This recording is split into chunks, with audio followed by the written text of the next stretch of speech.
Vakratunda Mahakaya Suryakoti Samaprabha Nirvignam Kuru Me Deva Sarvakaryeshu Sarvadha Saraswati Namastubhyam Varade Kamarupini Vidyarambam Karishyami Siddhir Bhavatu Me Sada Gurur Brahma Gurur Vishnu Guru Devo Maheshwaraha Guru Sakshat Param Brahma Tasmai Shri Gurave Namaha Om Sahana Bhavatu Sahanau Bhunattu Sahaviryam Karavavahe Tejasvinavaditamastu ma Vidvishavahai Om Shanti Shanti Shanti. Namaste once again. We shall continue with Durvaasana Pratikaara Dashakam. Just a recap on why we are doing this text. As a Vedanta student, we are trying to secure the knowledge that is enshrined in the Upanishads and other Vedanta texts. We had discovered that there is only part of the solution. Particularly, it's just 1/3 of the solution. The other 2/3 comprise the cultivation of a pure mind as well as the cultivation of a mind that is steady. Because only a pure and a steady mind can assimilate, apply, and manifest the teachings of Vedanta in one's daily life. So with that end in mind, we have embarked on this text, which essentially is targeted at getting rid of habitual tendencies that we may have, which we call as Durvaasana. Habits, tendencies that we may have carried over, either cultivated in this life or carried over from previous lives, and tendencies which will become obstacles as we pursue the study of Vedanta. So with that objective in mind, we are studying this text called the Durvaasana Pratikaara Dashakam. And essentially, it's a text comprising remedies, because the Pratikara means treatment. So we're trying to treat ourselves of these doshas, of these defects. So everything that is prescribed there is a remedy, which is why in the slides I had used the word remedy. And thus far, we have seen a total of 22 remedies. 22 remedies. And we stopped at the last remedy, which was about spending time with oneself. Let me just share the screen just to recap things. We were at remedy number 22, which was about retiring regularly into solitude to exercise control over senses. It's actually much more than just controlling of senses. Retiring into solitude also gives us a chance to introspect, to do a self-audit of ourselves. And in this particular case, it's basically an audit of the extent to which I am observing or practicing these things that are being learned in this text. So, having gone through 22 remedies, I believe that all of you have been fervently, actively putting it into practice. Can I have a show of hands? How many of you all have? We'll just start off easy. How many of you have actually thought about this or spoken about this to people? A show of hands. How many of you? You can use the raise hand feature, then it's easier for me. What is the metric? What is the parameter that can be used to gauge the results of this practice? As you practice these remedies, It's not something that's like consuming a meal, where you just take your food and things just disappear. Things happen in your life, and your natural question would be then, what is the change that happens when I practice these remedies? It's not as if the results are only seen at the end after many, many years. No, it's not like that. As you practice these remedies, some basic metrics can be observed in your life, and this is a sure indication that you are successful in your practice. Very simple. Ask yourself this question: am I happier as a result of this practice? Am I more at peace with myself? Are the periods of happiness in my life longer and longer? Do I feel inner peace in my life? Ask yourself these questions. Because if after practicing and your answer is still no to all these questions, then there is a problem. Because it means that you're practicing some and not practicing the others. That could be one possibility. Or the other possibility could be that while you're practicing some, you're making big compromises in other areas. What am I trying to say? It's like pouring water into a pot that has got holes in it. It means you're doing very well in some areas. Some areas you're observing it very strictly. But in other areas, you're compromising in a big way. You're totally not complying at all. This will not do. This will not bring about happiness and peace. All areas you have to put in the effort. It cannot be I'm good in one or two, but the others I choose to ignore, or I'm not ready for it now. I'm not ready to forgive people at the moment because I've got my own issue. For example, you can't take that kind of position, because if you do that, then you will not see the result. The result will only be seen if there is a total intense practice in all the areas. How well have you practiced?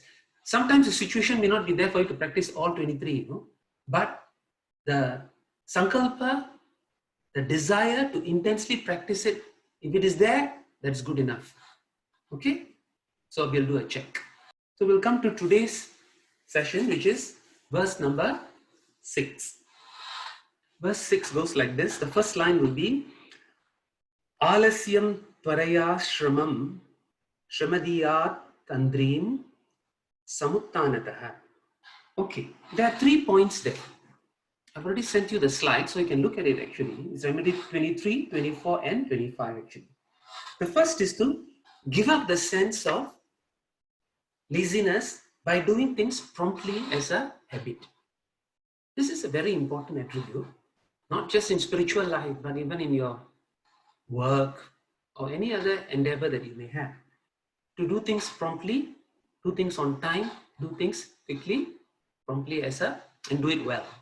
This is a habit, and in the context of a spiritual pursuit, there is also a point to take note, because like in work and other areas, we are driven by other pressures. The boss can give pressure, or you don't meet a sales target, there'll be compromises, there'll be punishment in terms of bonus or whatever. So there are other factors driving you. But in spirituality, there is no such thing. So sometimes the tendency can be there to deprioritize or to give a lower priority to spiritual endeavors. Let me finish all my homework first, let me finish all my house cleaning, everything I finish, and then if I got some time, I'll go and read the Vedanta. That kind of, unfortunately, that kind of thinking sometimes will come in, where Vedanta and study of and spirituality is just another project. One of my teachers used to say, Vedanta, you mustn't treat Vedanta as another of your project in your life. Life got many projects. I want to do seva, I want to do this, I want to learn a new hobby, I want to learn knitting, I want to learn cooking, I want to learn sewing, I want to learn Vedanta. It mustn't be like that, okay? Another project, along with cooking, sewing, knitting, cleaning, bringing a dog home, raising a pet. Vedanta is another project also. Because that is definitely not the expectation of the person who wrote this text, which is Swami Vidyaranya. That is not the expectation of any Vedanta teacher. Okay, so this giving up of laziness here includes the study of Vedanta as well. Okay, do things promptly as a habit, develop the habit to study scriptural material on a daily basis. Okay, next one, the opposite of that. Sometimes we can be overcome by excessive activity. There may be many things in our life which can cause us to become excessively active, very active in our life. And here, Swami Vidyaranya says that it's very important that we relax our mind. There are many breathing techniques. If not for this COVID situation, actually, we would have gone into meditative techniques by now. But if you know meditation techniques or even any simple mindfulness practice, employ them such that you can relax your mind. When you find yourself getting overly active, working through the night, 12 o'clock, 1 o'clock, still doing office work, banging away at the computer, taking phone call after phone call, WhatsApp after WhatsApp, boss calling here, what do you do in such situations? Take a break, time out, go and relax your mind. It's very important. Don't get sucked into the event. That's what Swami Vidyaranya is saying here. And the third point is saying that when overcome by lethargy, sometimes lethargy takes over us, be alert. This is a very important point. A lot of our compromises in our results, our resolutions, our script, our values takes place sometimes when we are tired or when we are lethargic, right? That's why sometimes in office, we shout at the staff when we are tired, right? Or when we are stressed, right? And the boss sometimes shouts at us also when he is stressed, right? Why? Because at that moment you've lost control of yourself. When you're lethargic or overcome by fatigue, that's when you lose your sense of, or you can lose lose control of yourself in that sense, lose control of your mind. So it's very important to remain alert, particularly when you are in a lethargic situation. Okay. So that was the first line of verse 6. The second line is Bheda Brantya Bheda Darshana Balat Tam Mityatvataha Satyatam. Okay. What he's saying here is remove the perception of plurality and differences by remembering the mityatvam of the perceived world. We have already looked at what is mitya, the perception of plurality and differences. Differences and plurality is all around us, everywhere. So essentially what he's saying here is, when you remember mitya, when you acknowledge something as mitya, you can't help but look at what is the satyam there. When you look at the pot, here what Vidyaranya is saying is, don't just look at the pot, but look at what is the satyam of the pot. And what is the satyam of the pot? Clay. So he's saying that in our life, our worldly transactions, while acknowledging that everything is mitya, don't just dismiss it as an illusion and carry on with life. Look at what is the satyam in all the mitya that is around us. And from Tattvabodha, we saw the first part. What is satyam in all this mitya is nothing but God, Atma, Brahman. Okay? So this is another approach to remind myself all the time that divinity is everywhere and in everything. Divinity is everywhere and in everything. Okay? So that is the point that is being made here by Swami Vidyaranya. Next one, third sentence. Marmuktim nijamarma karma kataya krodam sasamikshana. Okay, there are 2 points. Number 27 is basically to stop the judgment of other people. Do not look for defects in others. Do not look for defects in others. Sometimes can we help in the course of dealing with people, their defects are up there and we have to handle it. Like for example, you have a staff or a friend who may have certain bad habit, whatever. Sometimes it's inevitable that we perceive some of these defects. But having perceived it, don't recall those defects. Don't go back home, think about that person's shortcomings, that person's defects. Sometimes it becomes a habit for us to discuss or even think about other people's defects. And here Swami Vidyaranya is saying that do not do that. Don't look for it. Don't recall. Don't discuss. When two people come together, discuss the defects of a third person. We call it gossip, but here we are being very particular. Not to discuss defects, shortcomings of others.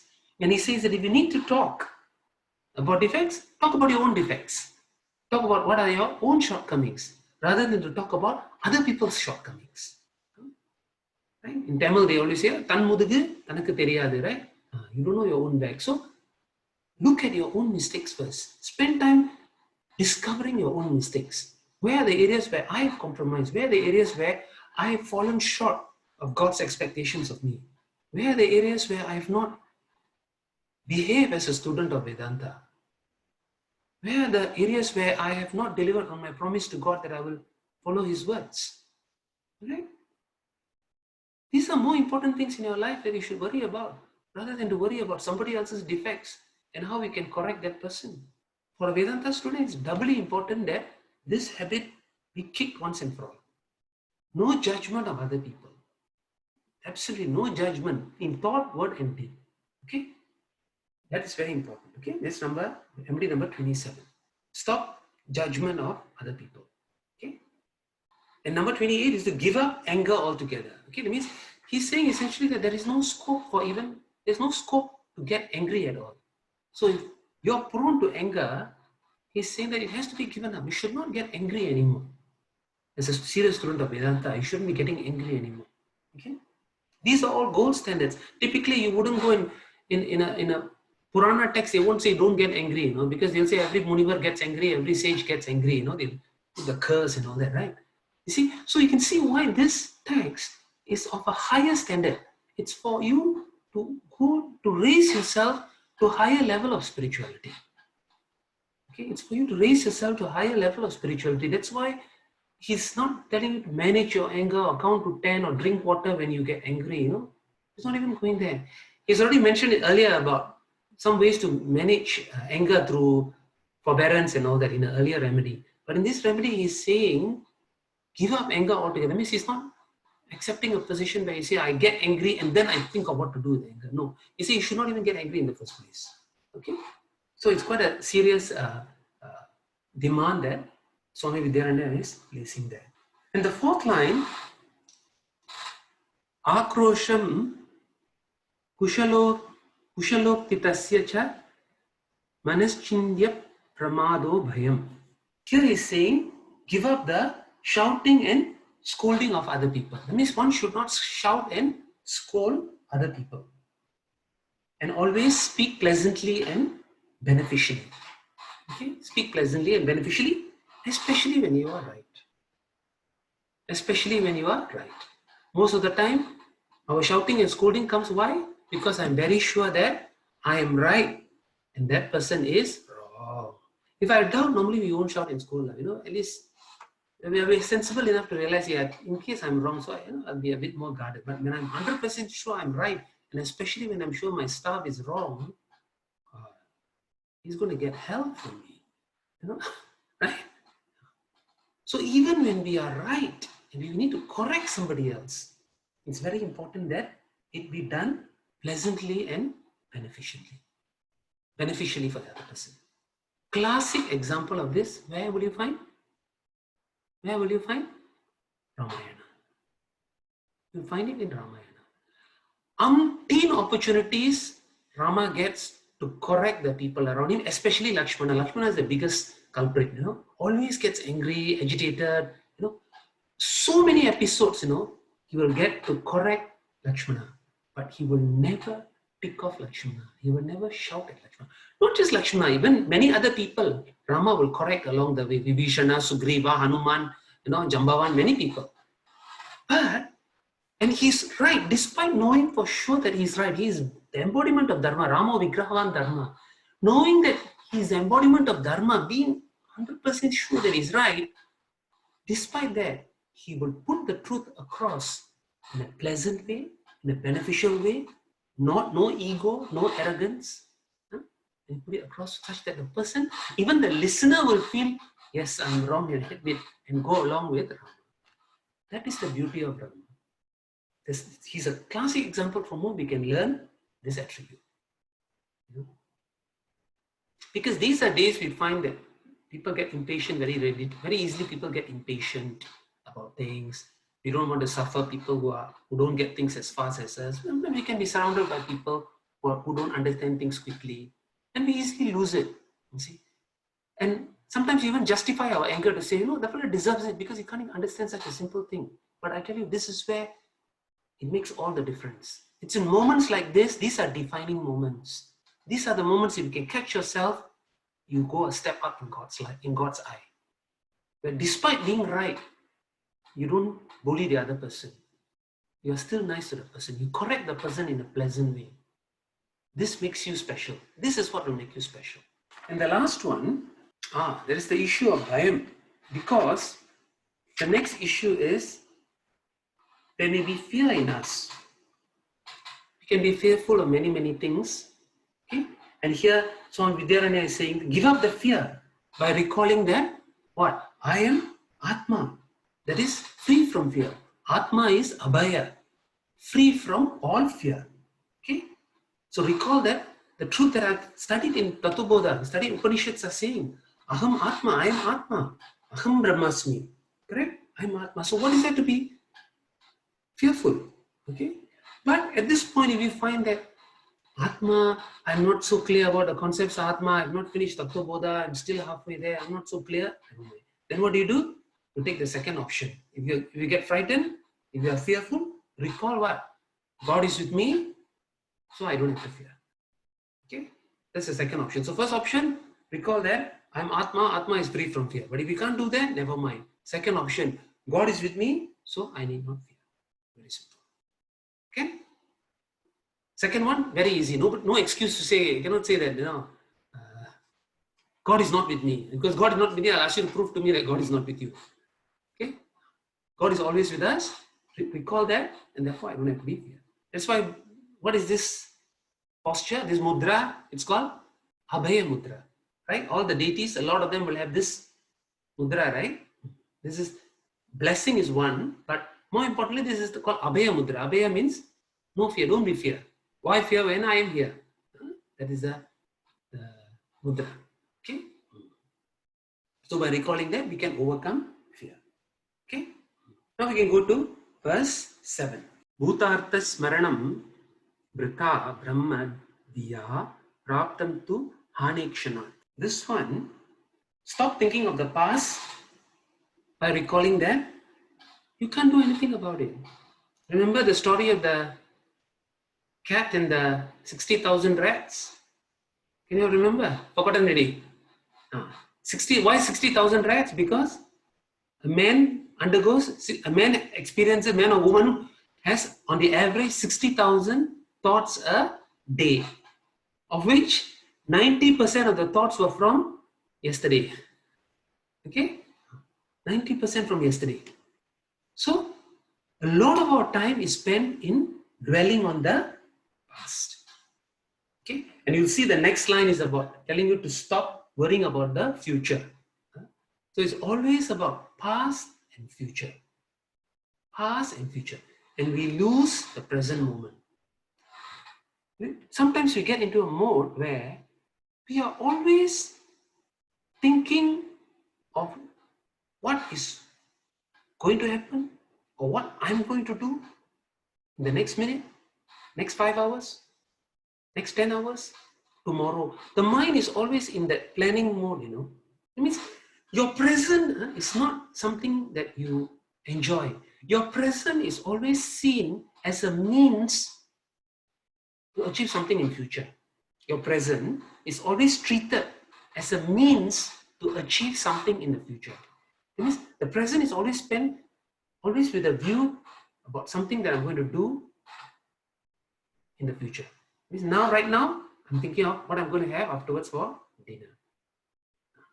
What am I going to do after dinner? I'm going to watch TV. The mind is already working on that. Tomorrow, what can I do? Tomorrow is Saturday. I'm free. Should I go for a walk? No, cannot. COVID. So I've got to wear mask. Very difficult. So I'll take out mask, wear PT kit, run. So I don't have to wear mask. It's all processing. All this is what? Planning for tomorrow. The current moment, the present moment is lost. It means the present is not taken as an end in itself. The present is just a means that I'm using for something in the future. Then when the future comes, at that future moment, that will become something that I'll use to think about the next future. And this goes on and on and on. So the present, the whole life is spent this way. Always thinking about the future. And finally, we get some rest. Assuming there's all the planning is done for the future and rest now. Very simple. What to do? Think about the past. What did I do yesterday? What did I have for lunch yesterday? What did I have for dinner? Because future settled already, right? Plan already, right? So now, instead of living in the present, I start thinking about the past. Then think about the people who have hurt me. Why must she say such things? And the worst part is, some of this thinking, some of these thought processes take place without our deliberation, without our control. It is a habit that the tape recorder plays by itself, You're not even conscious of what you're thinking. The mind automatically goes into this mode of past and future. No control, no deliberate. The thinking is not deliberate. And this is where the story of the cat comes in, because you need to have that awareness. You need to feed the cat. Because only then, once the cat is strong, you are in the present. When you're in the present, when I say go into the past and go into the future means what? It's basically the rats, right? The rats carrying the past thought and the rat carrying the future thought are coming. And if the cat is strong, the cat is able to fight them off. And very strong means the thought won't even come near you. From far away, it will get a heart attack. Remember? You remember the story? Yeah. So the cat has to be fed. You have to feed the cat. How do you feed the cat?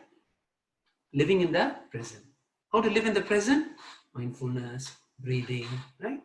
All the techniques. Okay? This is of utmost importance. Don't let the mind get into the habit. No, deliberately going into the past is one thing, but a lot of the times this going into the past is something that happens by habit, by the sheer force of habit. So this is something that needs to be arrested. Okay? And here he's giving a clue that why? Because there's absolutely no use. You can't do anything about it. The past is gone. Okay? That's what he's saying here in the first line. And the second line is saying, Bhavyartha Vyasanam Sada Tyaja Prarabdha Chodekshanat. Future, you can't do anything because it's saying the future will be governed by prarabdha karma and agami karma. Okay? Means what has happened in the past, I can't do anything. What is going to happen in the future is going to be a product of my agami karma, that means what I'm doing right now, and my prarabdha karma, what is supposed to unfold in my prarabdha, right? What I've done, my bank account of karmas are going to fructify as it's going to unfold in my life. And that's what I'm going to face in the future. Okay? So, that being the case, what's the point of worrying about it? I can plan, but after planning, I should put it aside and live in the present rather than to ruminate, keep on going on and on and on and on, planning about the future or worrying about the past. Okay? This has to be stopped very quickly and immediately. This is the point made by Swami Vidyaranya. Okay? The third line of verse 7 is actually for a sannyasi. Shishta Shishta Janakriyam Vritacha Kashtanum Sandhanataha. Here is actually, this is for a sannyasi. He's telling the sannyasi that you should give up all karmas because every karma comes with a dosha. That means any act that you indulge in will have a dosha, will have a defect of sorrow. Will have a defect of sorrow built into it. Therefore, give up all your karmas. This is the prescription to the sannyasi. That means don't get involved in society life, leave society and abandon and go and seek the knowledge single-mindedly. But for us who are living in a society, who are all not sannyasis, for us, what is prescribed is karma yoga. Okay? Practice karma yoga as a person living in society. We've discussed karma yoga at great length. So we don't have to abandon the karmas. Karmas, yeah, correct. Karmas may not always produce favorable results. Karmas may not always be what I want. Karmas, the fruit of karmas may be something that is opposite, undesirable, not what I expected. But this is where in karma yoga, there is a concept of the prasada buddhi. Means I do my karmas as offerings to God, and when I receive the phala, the results, I receive them as a gift, as a prasadam from Bhagavan. I receive them as a prasadam from God Himself. This is the attitude of karma yoga. Okay, this is one of the first things that we discuss in this class in Vedanta and Daily Living program. That living a life of karma yoga is a must. Because all your life you do your actions as offerings to God, arpana buddhi, and when the actions fructify as results, you need to receive the results as a prasadam, as a gift from Bhagavan himself. Okay?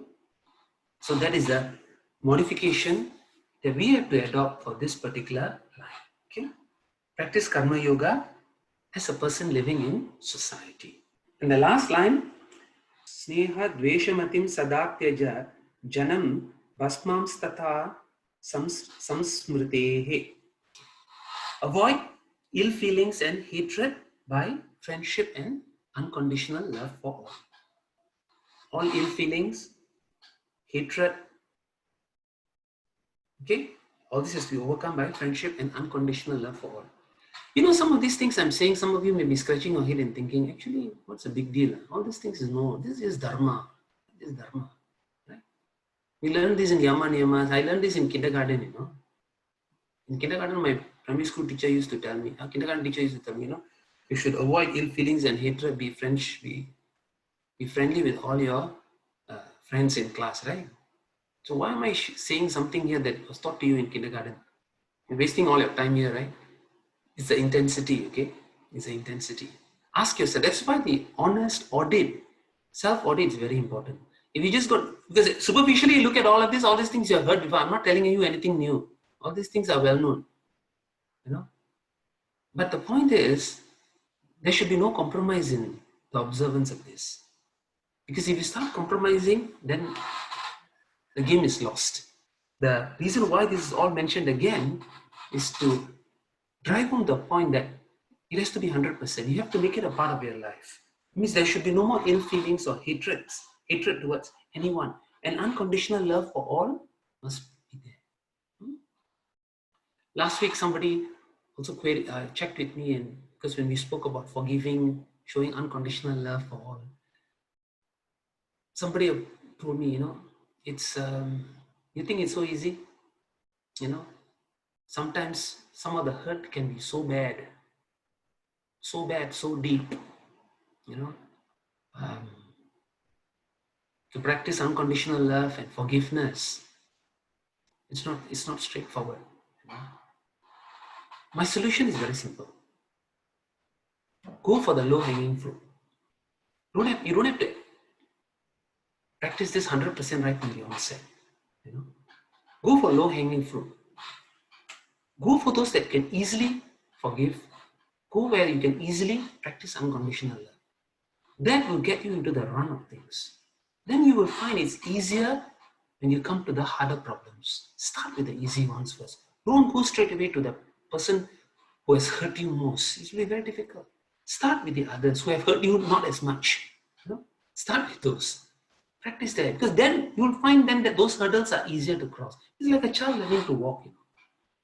You don't ask the child to straight away start running. Learn to walk first and then you run. So start with those easy ones first. Those which you find easier. Those where it's difficult to forgive, yes, takes time. So leave that to the last. The toughest one, leave it to the last. Go for the easy one first. Okay? That's for forgiveness and as well as for practicing of unconditional love for everyone. Again, somebody once asked me again, how to practice unconditional love for somebody I really hate so much. Somebody asked me again. This is another person, and this was asked about 2 months ago. I gave a strategy. Do all of you all have a Ishta Devata? I mean, a favorite form of God. Some can be Muruga in an arrow posture. Somebody can be Kali. What is favorite to you? That means when you see the image, you must feel love in your heart. It must be that kind of image. Huh? I'm sure all of us have. Okay, a particular form of Shiva, a particular form of Ganesha, you know. What I gave, the prescription was very simple. Imagine that form in that person. Imagine that form of divinity there that you love so much. Mentally put it on that person and acknowledge that divinity is in that person. Now you see how you react to that person. I'm not asking you to go and shishi lala. I'm not saying that. I'm not saying you have to go and forcibly talk yourself. Unconditional love doesn't have to be manifested such that the person can see you. Unconditional love is inside you. To cleanse yourself, to make your mind pure because you don't have any more hatred in you. The mala of hatred, the dirt of hatred is gone. That's what we are trying to do here. I'm not asking to make you, I'm not trying to make you a socialite who knows how to talk to everyone. No, that's not the objective here.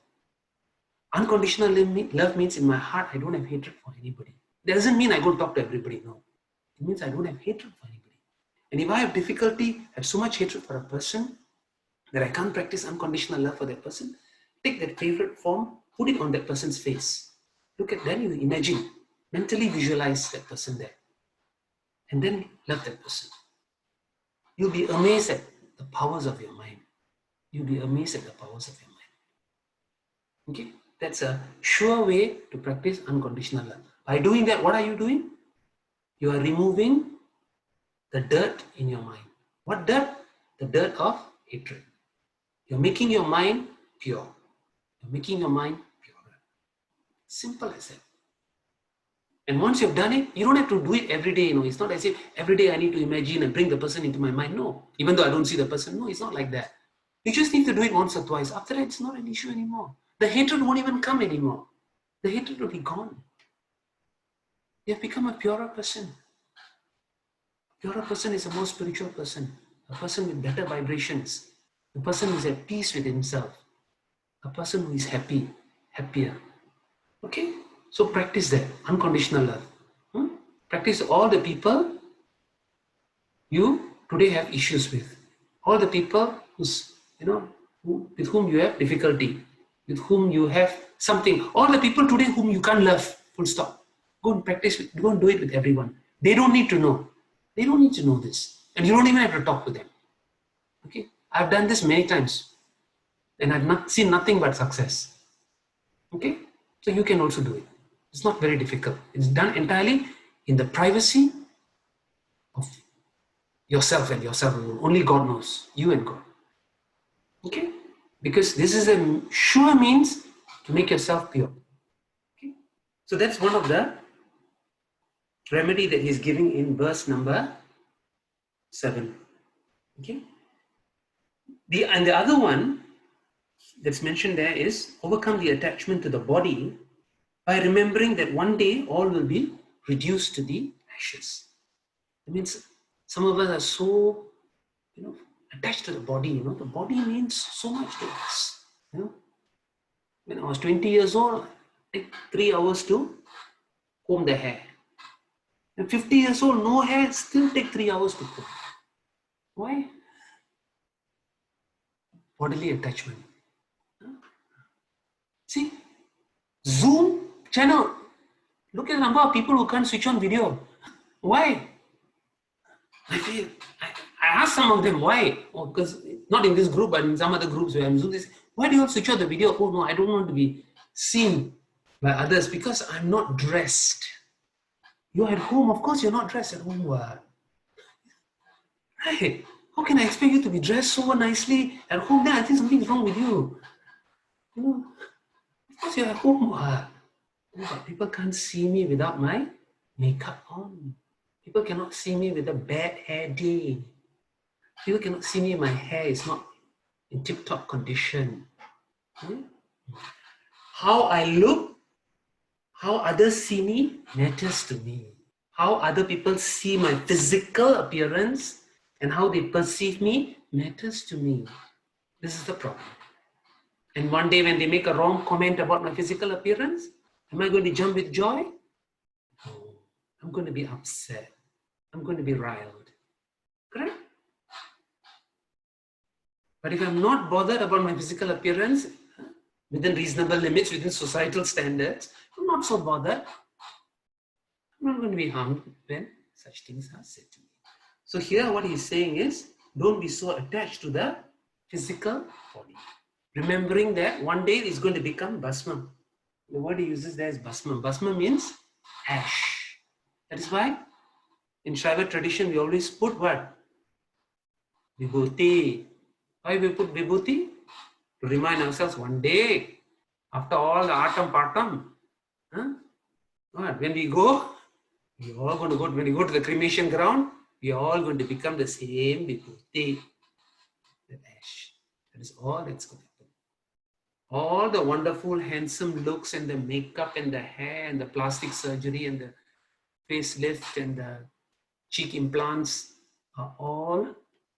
Cheek implants will go with you, but it'll also get burnt, So everything will be, okay? It'll also get burnt. Everything will be reduced to ashes.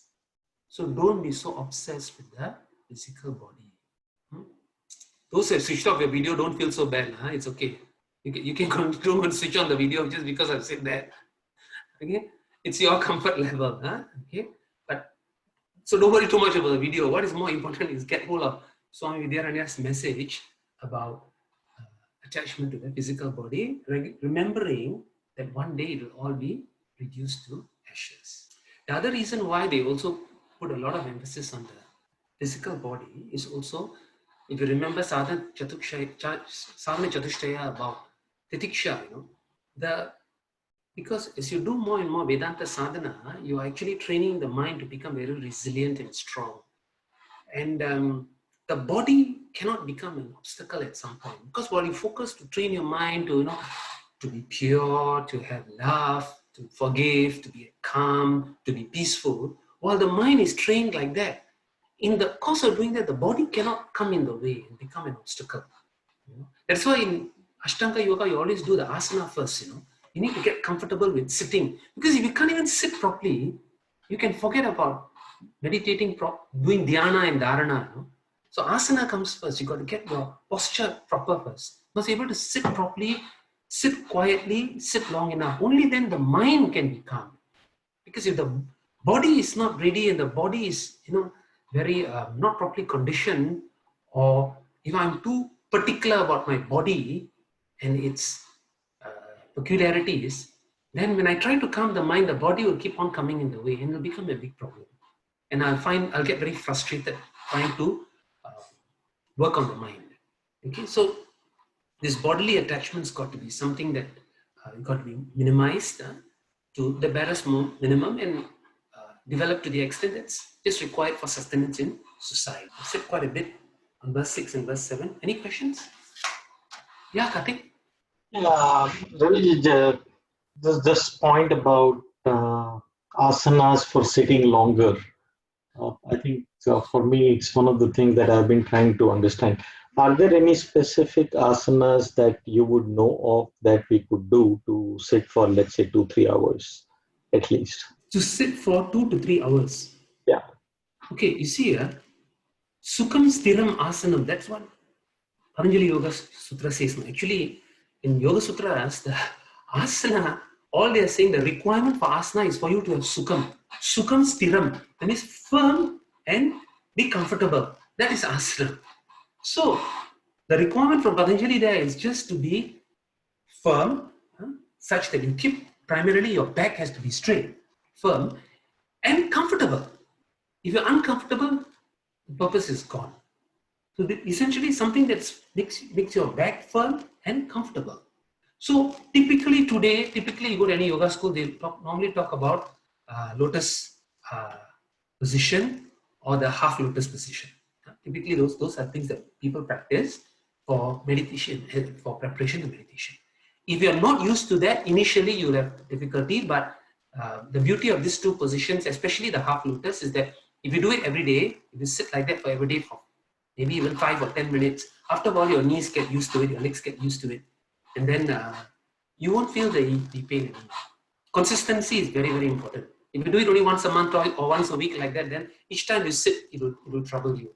But if you do it regularly, it will cease to trouble you, the body will cease to be an obstacle. Am I answering your question? Yes, that's fine. Thank you. Yoga instructors, anything to add? The only thing, I'm sorry, but the only thing that I had a problem with was after some time, the kaal ella marathu poirum. So it takes about an hour or so after that, kaal ella marathu poirum, then it kind of disturbs the concentration. That's why I said, is there anything specific that can pull for longer? Kaal marathu poiradhu will only happen after you finish the meditation. When you try to move, when you are sitting, it doesn't happen, right? You can start feeling towards the end. That's when it kind of comes to that. That's one. Yoga instructors, any suggestions? Any tips or tricks? Okay, probably his focus is not there. He's thinking of his leg, the pain that he's going through. So if only we could focus his mind, his mental, probably then he would not feel the pain. That's what I think. So Sure, I'll try that. Suggestions? Yoga instructors? I know who you are. I have a suggestion, Ravi. Yeah. So I find that, of course, Padmasan, full Padmasan needs a lot of training and is a challenge. But Ardha Padmasan, that is half Padmasan that you spoke about, one can sit for a fair amount of time, even within about 4 or 5 days of practice. And by switching midway, that means you are half Padmasan in one way, and then you switch to a half Padmasan the other way. So you can keep switching, and then you can sit for up to an hour quite comfortably. And all that can happen in a pretty short period of time. It doesn't need weeks or months of training. So that's been my experience. I'm able to do 1 hour. It is just that I wanted to extend it beyond that. Sorry, Karthik, repeat it. I said I'm able to do an hour. It is just that I want to extend it beyond an hour. I think if you continuously do it, you should be able to extend it beyond. I mean, that's Again, it depends on the meditation, because the nature of a meditation allows you to switch. Then it's good. But if you sometimes your meditation is such that you don't want to break it by doing a bodily shift. Anybody? Anu, any suggestion? No, actually, like you said, the sukham is the key factor there. And sometimes what happens is physiologically, maybe there is some damage has already been caused for a lot of us. So there's no point in fighting that. So keep yourself comfortable. Use some, things like a bolster or a cushion to lift yourself up when you do these asanas. So it's a good way to use some props, and do it, because the idea is sitting is not the key there. The key is to be comfortable in meditation. So even the Sukhasana, you can use initially some props. If you want to extend your pose, use bolsters, use cushions, and then slowly you can work around it. It's the final goal that's important, because you're already doing 1 hour, which is actually very good, and then for extended, use that actually and work on it. I mean, and of course, Padmasana is there, and regular Sukhasana, actually, that itself is very good, because for Padmasana is still requiring a lot of, because of our sedentary lifestyles. The normal Sukhasana crossed with the spine straight is itself very good, because our aim is, for spiritual sadhakas, our aim is meditation and really not which pose we get into. Yeah, actually, there are even simpler poses where you put one leg on the side, and the most important thing is for your body what is comfortable, because like Anu said, some people may have back problem. So in that case, you put a cushion under your buttocks and sit. And I've seen Raymond sit like that for a long time. So that is what he's comfortable with. Even though he's the teacher, he uses that to be comfortable. So not necessarily you have to stick to any pose. You have to adjust to your body. You have to listen to your body and then do it. Yeah. All right, so I'm not a yoga teacher, but I was taught 2 poses by a yoga teacher. So there's this particular stretch with the knee and the ankle that allows you to sit for about 2.5 hours. I mean, I know everybody is different, but I didn't have any trouble, no blood clotting. So I can ask her to record it and I can send it to the chat if anyone's interested. That would be great. Karthik, will that help? At this stage, anything would. That would be great, Tanuja. Thank you. Thank you so much, Tanuja. Thank you. No problem. Okay, any other questions? If we go to verse 8, Adhyatmadi bhavam sada tyaja manastapam svabhavikshanat. Okay, this one, okay, what he's saying is that Adhyatma, okay. What's happening is that our sufferings come from 3 primary sources, actually. And actually, it's because of the 3 sources. That's why we always, in all our Hindu tradition, we finish our prayers with 3 shantis. Om Shanti Shanti Shanti. Which we're saying that may there be peace from these three sources, that such that we are not troubled by these three sources. Okay? The three sources are actually, the first one is adhyatmika, that means from within, from myself. Trouble can come from my own self, right? Intrinsically from me. Secondly is from the seen elements around me, from creation, the physical universe, the seen creation. That's Adi Bhaudika. And the last one is from the unseen forces around me. That is Adi Devika. So there are three, that's why we say the three Shantis, Adhyatmika, Adi Bhautika, and Adi Devika. Okay, it means myself, the seen elements around me, and the unseen elements around me. So the remedy here is that when suffering comes from any of these three sources, or suffering means unfavorable circumstances, unfavorable situations, when it comes, accept that this is intrinsic to them, that this is the nature,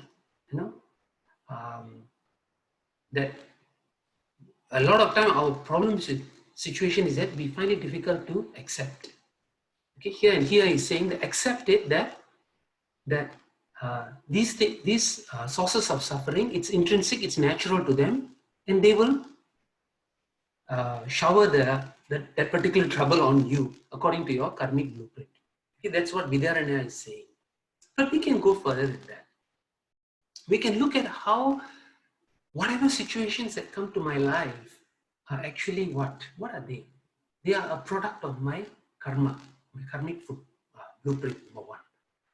That's a basic understanding. But a more lofty understanding, and something that's more in tune with a spiritual person would be that whatever happens to me, most of the time we don't question when good things happen, but when bad things happen in particular, what is actually at play there? What are the forces at play? When bad things happen, a mature person will take it that this is something for my own evolution. That means I must respond to it in the right way, such that I grow in the process of going through that experience. This is the difference that a spiritual person is able to see, the discernment. Otherwise, typically we are all shaken by bad experiences. We react negatively sometimes. Sometimes we are broken, we are devastated. We react in a manner that makes a situation worse, creates more negative karmas in us. These are things that typically happen. But this is where the spiritual person needs to be alert. Accept that this is God's play, God's hand is there. That this situation has to happen to me according to my karmic blueprint, and as a result of that, I shall evolve from this experience. Ask yourself this question. If karma, you all can understand when bad things happen to you, it's because of karma. That's easy to accept because it's a law of cause and effect. But ask yourself one harder question. What does God gain from you going through the negative experience? What does God gain? Want to punish you? Such a cheap thrill, All powerful God want to see you being subjected to pain. Oh, very good, you deserve it now. Because you did the wrong thing, now I punish you. Good. Stand there and laugh. What kind of a God is that? No. God gains nothing by seeing you going through pain because of your own karma. No, nothing. So there's something wrong if we take it that, because it's punishment, law of cause and effect. That's just a basic understanding. The deeper understanding is what? That's a spiritual understanding, and that's what all scriptures talk about. That is the understanding that bad karma, bad situations, unfavorable situations are situations that help me grow. These are the ones that are going to make me grow as an individual. It's going to elevate my soul. It's going to make me a better person, provided I respond in the right way. But it's very difficult. People all say it's very difficult, right? Because when calamity hits us, our thinking is deluded, we can't think straight, we get angry, we get emotional, we say all the wrong things, we do all the wrong things, and by the time I want to rectify, the wave has passed, opportunity lost. So, this should not happen, should not allow to happen. As a spiritual sadhaka, as a seeker, you have to be alert to such situations. Welcome the negativities. Easier said than done, I agree. welcome it. But look, when the negative situations hit you, look and ask yourself, how is it I should respond such that I can grow from this? I know it's painful, of course it's painful. But make use of that pain. Classic example, who? Mahabharata. Who? Kunti Devi. When the war was over, Pandavas had won. Everybody was going back. Pandavas had won. Kauravas decimated. Krishna has Battle of Kurukshetra won. Hastinapura came back to Yudhishthira. Yudhishthira is now king of Hastinapura. So Krishna got no business there. Krishna is going back to Dwaraka. Kunti Devi, you know Kunti Devi, right? The mother of the Pandavas. Kunti Devi was one of the persons who suffered the most in Mahabharata, other than Draupadi, because Draupadi suffered along with them. Kunti Devi suffered by, she didn't go through the 13 years of jungle, but she suffered by living in the royalty, living in the palace, and seeing her children go through all the anguish and suffering, which is terrible for a mother. Ask the mothers, they will know what it's like to see your child suffer.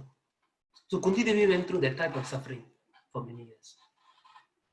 So here, everything was over. She's happy now. Her children are saved. And Krishna is going back to Dwaraka. Kunti Devi makes a very strange request to Krishna. She says, in these 13 years, when I went through all this anguish and suffering, I always had you with me. I always had you in my mind. Even when you're not physically with me, I had the thought of you, because they all knew, Kunti all knew Krishna was God. So they would always call upon Krishna when they are in trouble. They always had thoughts of Krishna, always had thoughts of Narayana, you know.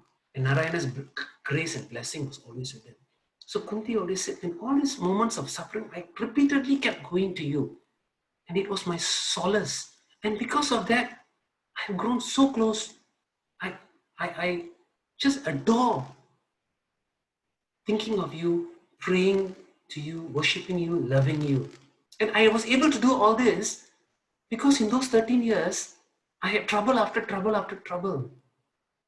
Now that we have won the war, there is no more trouble, we are happy, I'm afraid that I will stop thinking of you and remembering you. So Krishna, can you please give me agony and suffering so that it will be a chance for me to remember you. Sounds crazy, right?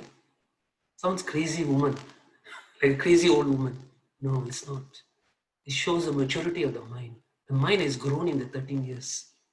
That suffering doesn't mean anything to her anymore because she knows when suffering is there, she can call on Krishna, and she knows that when she calls Krishna, the suffering will be gone. That is the hallmark of maturity. That's the hallmark of a spiritual person. Okay? This is the beauty. Kunti Devi in Mahabharata, she makes this request to Krishna.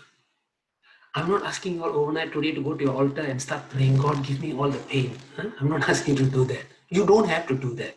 Huh? I think we have done enough. In this birth, we will have our fair share of sufferings hitting us as we go, as we live life in normal way. The point is, be on the alert. Be prepared when calamities hit us. How am I going to react? When I don't think of God and calamity hit, your mind won't think of God. So, you know the story of that person who wanted to make sure that when he dies with God's name on his mind, you know. Then he will go name the child Narayana, Krishna, Rama, something, he will call them all, you know. Then when the time comes, when the children all come, he will start asking them about the shop. He'll ask who's looking up, because he had a business, he had a shop which was looked after by 5 sons, and he named them all after some god's name.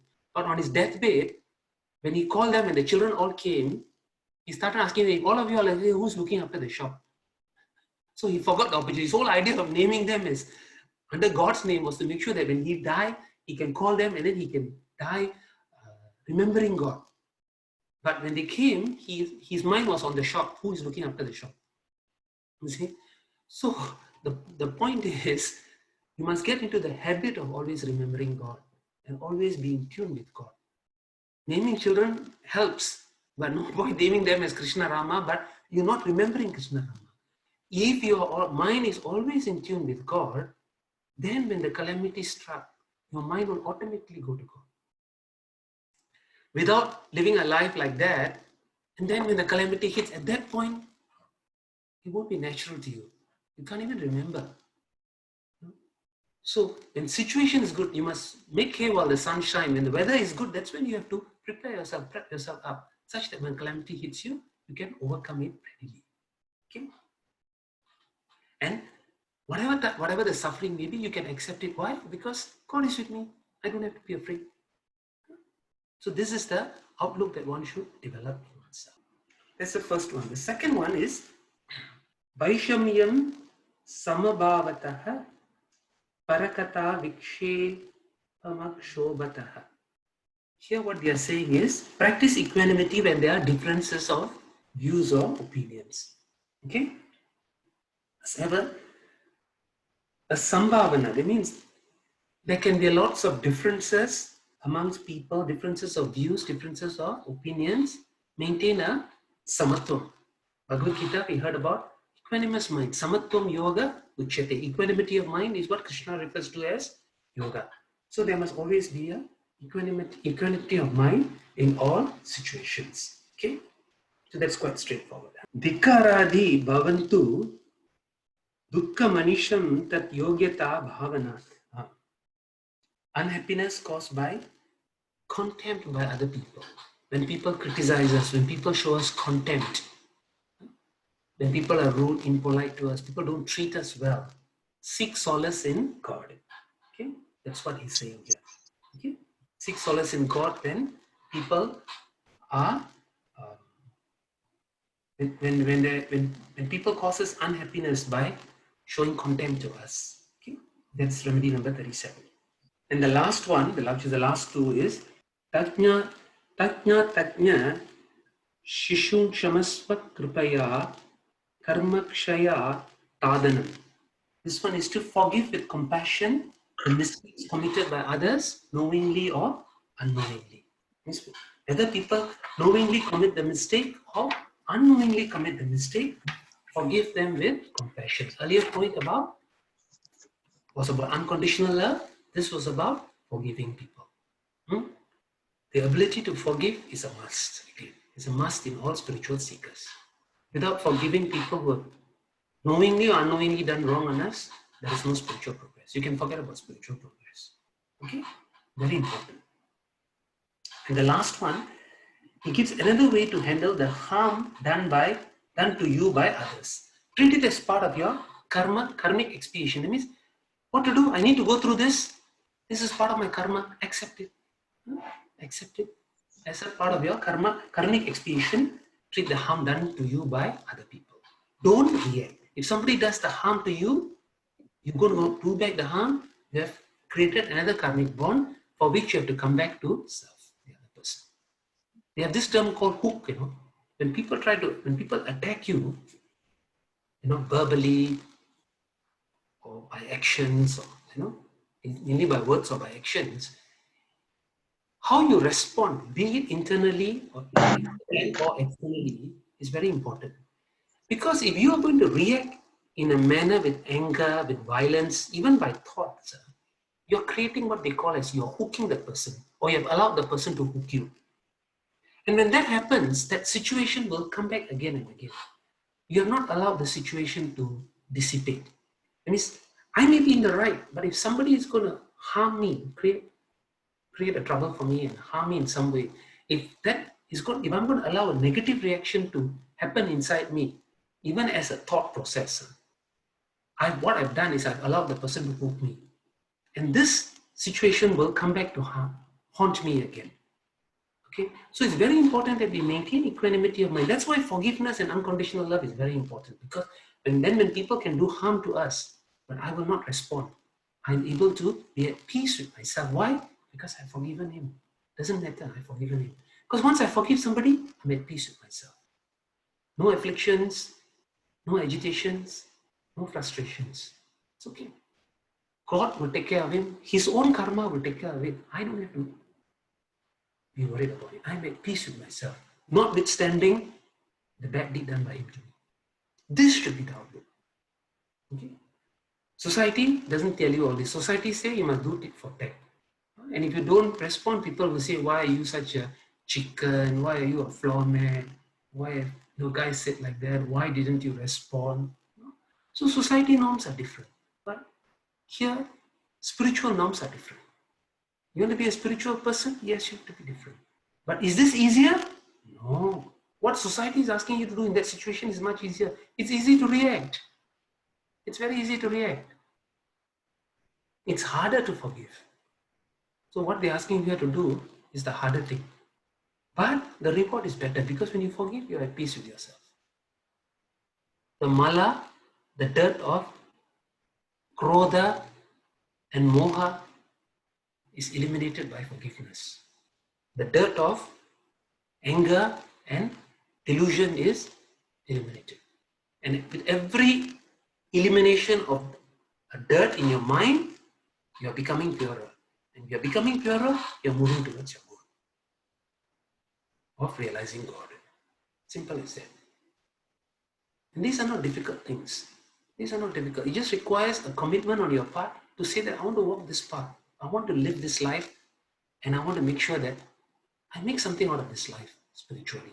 I've done the earning, I've done the job, I've done all that's required. What is left now? I need to grow spiritually. And that has to be a full-time pursuit. It's something that I take seriously. Okay. So that is for remedy number 39. Okay. I think we can stop here. I'll share the screen to show the summary. Can you see the screen?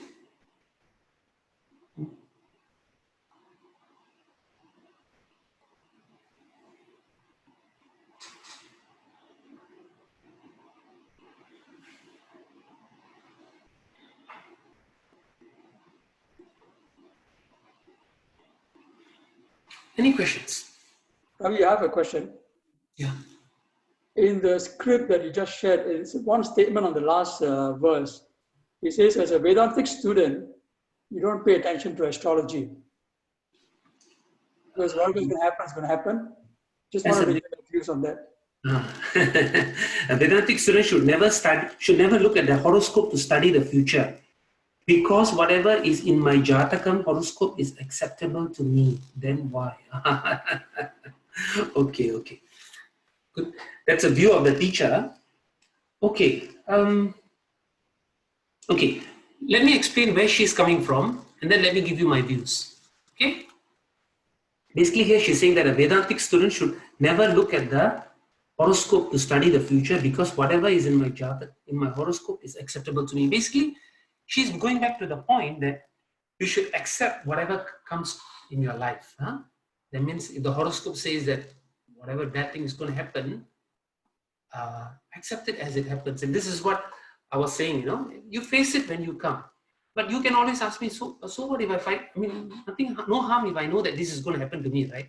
I don't lose anything, right? In fact, I can be better prepared if I know that something is going to happen to me. So there can be two schools of thought, The point she's trying to make is that don't look at the horoscope with the view to see how I can do the doshas and pariharas. Not that it can't be done, but she's saying that your focus should be on how I can prepare my mind to accept it.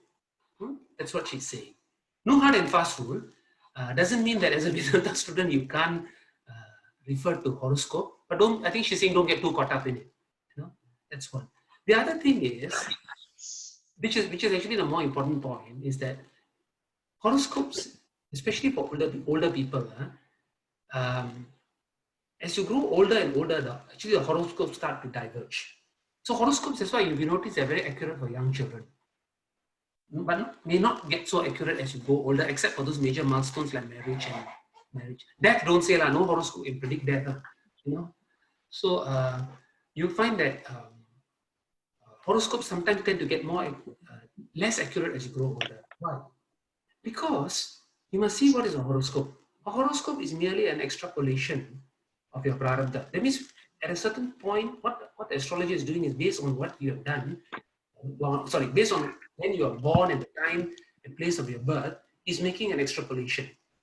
So he's making predictions of sorts on a certain trajectory. And based on that, he's saying that these are things that will happen in your life. Okay? This is your prarabdha. So astrology is basically your prarabdha karma. Now, but don't forget, in the human life, there's something called agami karma. Your own willpower, your own effort. So when you start doing that, you can change that trajectory. So, and what you have done in your agami, the astrologer will never know because he doesn't know your life and it's not written down. So your horoscope will start to diverge. It means it will start to become less accurate because you have done, your agami karma has caused a shift in it. And so that's why I'm saying as you grow older and older, and especially if you are a spiritual person doing lots and lots of spiritual activities, you are actually shifting your agami karma. And it can be a case where your horoscope can be totally different from your life can be totally different from that predicted by the horoscope. It can happen, not all the time. It can vary from individual to individuals. But I've seen many cases where the person's life is very different from what even a good astrologer can say. Okay, but back to this point, no hard and fast rule. It doesn't mean that you can't go and see your horoscope, see your astrologer tomorrow. It's okay. Yeah, Tanuja. Okay, can you hear me now? Yeah. Okay, so I was wondering, you just said that the astrologer cannot tell what you're doing in your current life, right? So it won't like suddenly show up if you suddenly pray a lot. It won't show up on your kundali and stuff. Sorry, I lost you the last part. Okay, so the astrologer cannot tell if what you're doing in this life right now, right? It's only what is written down as a prediction. So if you pray a lot or you do a lot of havans and you're continuously trying to be a better person, that will not be reflected in the kundali, correct? Reflected in the what? In the chart? In the chart. Oh, in the chart. Oh, okay. Yeah. Yeah. So it won't be reflected. Yeah. Okay, that's my question. Thank you. Because the charts only show, the charts are only based entirely on the date and the time and place of your birth. Okay. What happens after that is not recorded anywhere in those charts. Oh, okay. They're not inputs in the charts. Okay, just a prediction then. Yeah, correct. Okay, thank you. Okay. There was one question last week. Somebody asked me offline again about the Navavida Bhakti. You all heard about the term Navavida Bhakti? There are nine modes of worshipping. Okay, not worship. Worship is not the right word. Relating. There are 9 ways in which one can relate to God. This is found in Srimad Bhagavatam. No? Basically, why? Why am I sharing this? Because the way we relate to God can vary from people to people. So actually, there are no hard and fast rule on how you relate to God. My teachers used to tell me, when you want to pray to God, pray just like you're talking to a friend. Just like how you ask a friend things, just ask the same way. Just be sincere, ask from the heart. That's all. So there's no rules. It doesn't mean you have to chant in Sanskrit. God doesn't understand English. He only understands Sanskrit. Okay, don't those are all wrong ideas. Okay, you can ask in any language. Most importantly, ask like how you ask any other human being. Remember that. So, but notwithstanding that, in Srimad Bhagavatam, they have given 9 ways of relating to God, and this is just to facilitate. You can choose one or more. In fact, many of us will probably, we will check later when I say it, you'll see that many of us will fall into the category of more than one. But these are basically to help you to see how you can relate to God. The first one is what we call as Shravanam, which is listening to stories of God.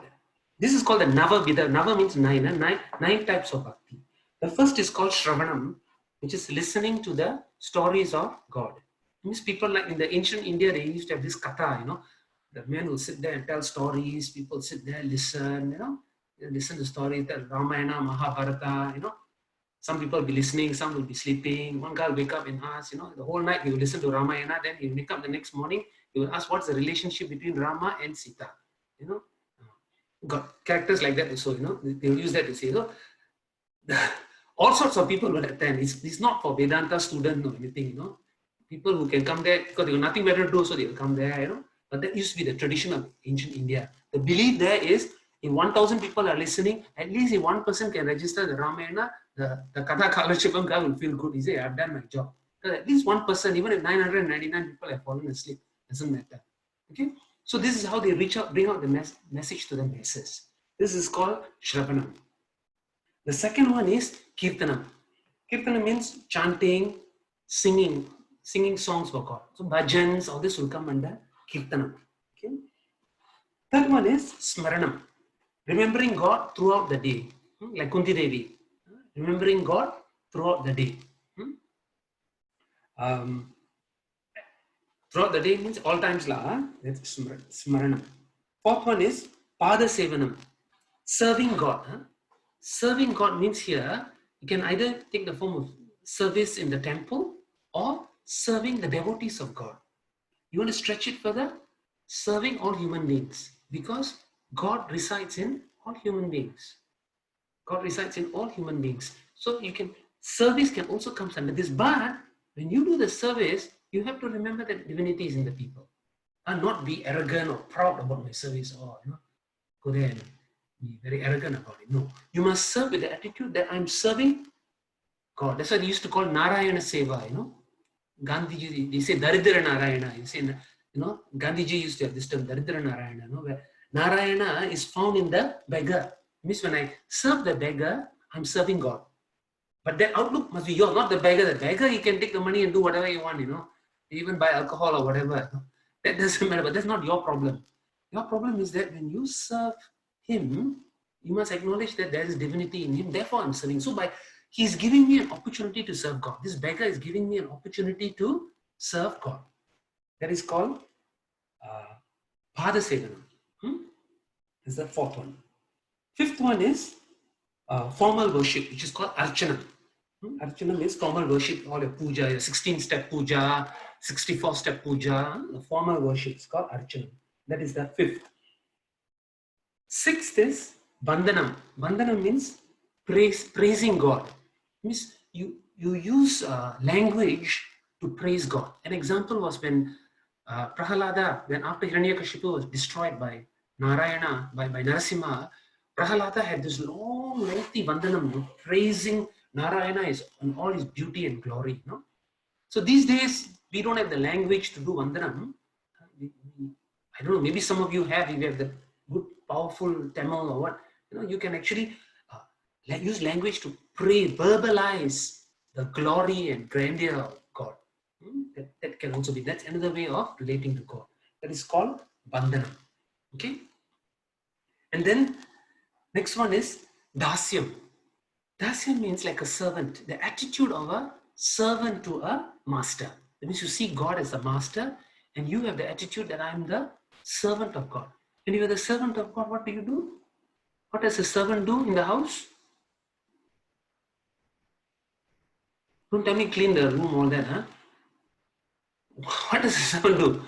Attitude of servant to God means what? I follow the words of God. Because servant must follow the instructions of the master, right? So servant means whatever God says, I must do. And what is God's word? God's word is the Shastra, scripture. So whatever is in the scripture, I must follow. That is the Dasyam. That's a true devotee. So the greatest devotees of God were all Dasas. Because they will follow God's instructions to the letter. Okay? That's Dasyam. That is the 7. Okay? 2, 3, 4, 5, 6, 7. Yeah, correct. This is 7. 8 is Sakyam. Friend. Means treat God as a friend. Relate to a friend. Share all the personal things that you want to share with God. I know of people who really talk to the forms of God. Talk to the forms of God in the altar. Because they believe that when they talk, God is listening, but that's not foolish. Modern society, modern people who don't believe in God will say, all this is foolishness, How can you talk to a picture? How can you talk to a statue? How can you talk to a photo? You're an idiot to do that. They don't say that. But I know many people who do that. And you know what? They get their results. Why? Because God is everywhere. And if you talk sincerely to the picture, why isn't God going to respond? Why? Because God is everywhere, right? So if you talk to the picture, why isn't He going to respond? Of course He will respond. But what is important is sincerity. So here, Sakyam means you treat him as a friend. And develop the closest. How close you are, BFF. Best friend forever, right? This one definitely, this one not just forever, this is BFE. Best friend for eternity, Best friend for BFF only one birth only. Right? Next birth you get another BFF, right? But this one is BFE. Best friend for eternity. Not just this birth, next birth also God will be there. I'm going to be his best friend. And then I can tell, I can talk. So that person will talk to the picture like a friend, really. These things happen. Okay? So this is another way of relating to God, which is Sakyam. The seventh. And the last one is Atma Nivedanam. Atma Nivedanam is complete surrender. Surrender to God, accepting all that happens as the will of God. Atma Nivedanam, total surrender. They always give the analogy of the, I mentioned this before, the analogy of the kitten. The kitten analogy. How a mother cat will carry the kitten. The kitten is totally helpless, entirely at the disposition of the cat. And wherever the cat brings the kitten will go along. So that should be the attitude of a person in Atma Nivedanam. Whatever situation God puts me in, I'll accept it. That's Atma Nivedanam. Okay? 9 altogether. Can Shravanam, Kirtanam, Smaranam, Padasevanam, Archanam, Bandhanam, Dasyam, Sakyam, Atma Nivedanam. Is it always the case that the agami karma only manifests after the prarabdha karma is exhausted? Oh, no. Okay. Okay, quick overview of karma. There are 3 types of karma: prarabdha, sanchita, and agami. Think of sanchita karma, okay, as the bank account. It's the bank account in which all your punya and papa is stored. Okay, sanchita karma is where your punya and papa is stored as your bank account. With every birth, part of what is stored in the bank will come with you as prarabdha karma in a particular birth. Okay, will come as, that means it can come in the form of your looks, your appearance, the type of families you're born into, the type of attributes you're born with. And these can also unfold throughout your life, This is all prarabdha, unfolding all the time. Sanchita karma is the bank account that is static, or not static, it is depleted by the prarabdha, as the prarabdha comes out of it. But what fills the sanchita is the agami karma. Agami karma is a karma that you do in a particular point in time. And that goes to top up the sanchita karma. So the output from the sanchita is prarabdha, the input into the sanchita is the agami. Agami, also the fruits of the agami can itself manifest in one particular birth, or it can manifest in a future birth also. Now my question was more about when the fruits of the agami manifest, because you made a point about horoscope not being accurate towards the later years of your life because your prarabdha is almost finished yielding. So is it necessarily the case that the prarabdha has to exhaust first and then towards the end? No, not necessary. Agami can manifest anytime. It can be interspersed. It's not sequential. Okay. That means while I have a prarabdha unfolding, and assuming I do a agami karma right now, it can even manifest 1 month later, in this birth itself, whatever. There is no hard and fast rule about that this must finish before the other starts. No. Okay, good. I answered, correct? Yeah, good. Any other questions? Okay. If not, we'll do the closing prayer. Swasti prajabhya paripalayantam nyayena margena mahim mahishaah go brahmanebhya shubhamastu nityam loka samasta sukhino bhavantu kale varshatu parjanyah prithvi sasya shalini desho yamshobharahitah brahmana santu nirbhayah sarve bhavantu sukhinah sarve santu niramayah sarve bhadrani pashyantu Ma kashchid dukkha bhave. Asato ma sadgamaya. Tamaso ma jyotirgamaya. Mrityorma amritam gamaya. Om Shanti Shanti Shanti. Thank you. See you all next week.